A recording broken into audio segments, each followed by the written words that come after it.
আসসালামু আলাইকুম সবাইকে। অসংখ্য ধন্যবাদ জানিয়ে শুরু করছি আজকের রেসিপি। আর দেখেই বুঝতে পারছেন আজকে কি রান্না হতে চলেছে। হ্যাঁ, পাকিস্তানি পেশোয়ারি লোভনীয় একটা রেসিপি রান্না হতে চলেছে। আর এই কারণে নিয়েছি নলাযুক্ত বা তেলযুক্ত মাংস, সাথে আস্ত কয়েকটা রসুন আর পেঁয়াজ। আর এই রান্নার হচ্ছে প্রধান উপকরণ গোলমরিচ, স্বাদমতো লবণ এবং স্বাদমতো মরিচ, সাথে আলু। তবে এখানে আমি টমেটোটা ব্যবহার করেছি কারণ যেহেতু এই রান্নাটা পানি, মশলা, তেল ছাড়া হবে, দেখতে ফ্যাকাশে লাগবে বা কেমন যেন লাগবে। রংটা মানে যেন সুন্দর হয় রান্নার, যার কারণে কিন্তু আমি টমেটো নিয়েছি আর একসাথে চাপিয়ে দিয়েছি। কিছুদিন পূর্বে পাকিস্তানি ফিশরি বেশ ভাইরাল হয়। আর এটা দেখে আমি হোটেলে ১ম বার খাওয়া মানে ট্রাই করি। খেতে আমার খুব ভালো লেগেছে, আমার পরিবারেরও ভালো লেগেছে। যার কারণে বাসায় এসে আমি রান্না করেছিলাম এবং বাসায় এসে যেটা রান্না করেছিলাম সেটা আরও ভালো লেগেছিল হোটেলের চাইতে। যার কারণে হচ্ছে মাঝে সাঝেই রান্না করা হয়। হোটেলে যেটা ছিল সেটা অরিজিনাল পেশোয়ারি, মানে পাঞ্চে ছিল। আর আমি বাসায় যেহেতু রান্না করি সেহেতু স্বাদমতো একটু লবণ ঝাল বাড়িয়ে দিই। যার কারণে আমাদের মতো হয়েছিল।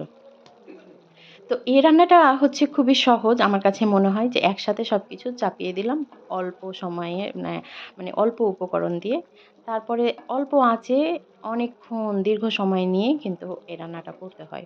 যেহেতু পানি দেওয়া যায় না, মাংসের পানি থেকেই রান্না করা লাগে। আর সাথে কিন্তু ঘি অবশ্যই এড করা লাগে। কারণ হচ্ছে ঘিটা দেওয়া থাকলে মাংসটা নিচের দিকে লেগে যায় না। আর ঘি এবং টমেটোটা মিক্সড হয়ে এত সুন্দর একটা কালার তৈরি করে। আর ঘি দেওয়াতে ঘ্রাণটাও এত সুন্দর আসে, মনে হয় যে রান্না করতেই মনে হয় যে খেয়ে ফেলি।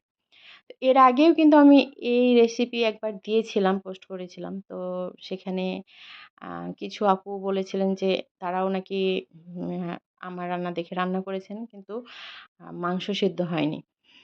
তো এমনটা হতেই পারে। কখনো মাংস খারাপ থাকে বা কখনো হয়তোবা পানিটা শুকায় যেতে পারে জোরে আঁচটা দিলে, চুলার আঁচটা।